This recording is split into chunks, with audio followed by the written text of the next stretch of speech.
এখন তো আপনাদের সাথে ঠিকমতোভাবে ভিডিও শেয়ার করতে পারছি না, আর কারণ প্রত্যেকটা জায়গাতেই জনকল্যাণ দপ্তর বসেছে আর প্রত্যেককেই দৌড়তে হচ্ছে, কোনো না কোনো কারণেই যেতে হচ্ছে। তো আমরাও যাচ্ছি, আর সে কারণে ঠিকমতো ভিডিও শেয়ার করতে পারছি না। আর প্রচুর ব্যস্তও, খাওয়া দাওয়াও ঠিকমতো হচ্ছে না, কারণ ওখানেই অনেকটা টাইম লেগে যাচ্ছে। তো আগের দিনও আলু সেদ্ধ ভাত আর দুধ দিয়ে খেয়েছিলাম, রান্না করার সময় হয়ে ওঠেনি। তা আজকে রান্না করে যাচ্ছি। আলু সেদ্ধ ভাত আগে হয়ে গেছে, তারপর বাজার থেকে আমলা মাছ আনতে ওটা দিয়ে টক বানাবো।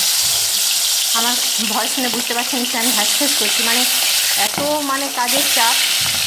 কাজের বলতে বাড়িতে কাজের নয়, ওই জনকল্যাণ দপ্তরের জন্য এখানে এই কাগজ ওই কাগজ, এই ফর্ম সেই ফর্ম, যাবতীয় জিনিস খুঁজে খুঁজে নিতে হচ্ছে। তারপর মাছগুলোকে ভেজে নিচ্ছি। আমলা মাছের টক খুব সুন্দর লাগে, আর আলু ভাতে যেহেতু হয়েছে সেই কারণে টক বানাবো। মাছগুলো ভেজে নিচ্ছি, লেবু দিয়ে টকটা বানাবো। মশলা বাটারও অন্য টক হলে সর্ষে বাটতে হয়, আমলা মাছের টক লেবু দিয়ে বানালে লেবুর টকে সর্ষে বাটা লাগে না, সর্ষে দিলে তখন তেতো হয়ে যায়। আর লেবুর টক এমনিই ভালো লাগে, গাছে প্রচুর লেবু হয়েছে।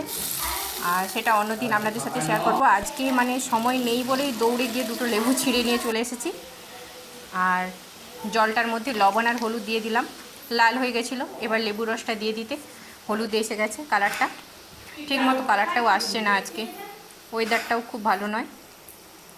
আর দুটো গুঁড়ি লঙ্কা দিয়ে দিলাম, জলের মধ্যে দিয়েছি।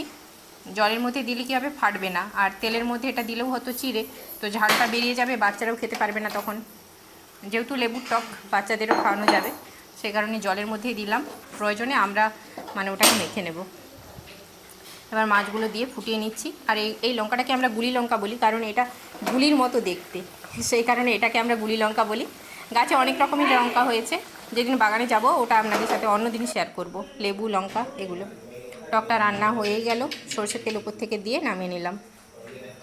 এরপর আমাদেরকে যেতে হবে জনকল্যাণ দপ্তর। চলে এসেছি, আমাদের বাড়ি হলদিয়া, পৌরসভাতে আসতে হয়েছে আমাদের প্রত্যেককে। আর এখানে এসে দেখি একটা পৌরসভার তো সেরকম আসা হয় না, আর এখানে একটা দারুণ সুন্দর দিঘি। এই যে জলটা এতটা পরিষ্কারের নিচে যে গাছগুলো আছে ওগুলোও দেখা যাচ্ছে দেখুন। আর ওয়েদারটাও খুব সুন্দর, এই জায়গাটা ওয়েদারটাও সুন্দর দিয়েছে এই মুহূর্তে, আর জায়গাটাও খুব সুন্দর। এই যে আমরা ওখানে বসে ফর্মটা ফিল আপ করবো, ফর্মটা তুলতে গেছে দিদিভাই। চলে এসেছি যে দিঘিটা, খুব বড় দিঘি। যদি ভিডিওটা ভালো লেগে থাকে কমেন্ট করে জানাবেন। সকলে ভালো থাকবে।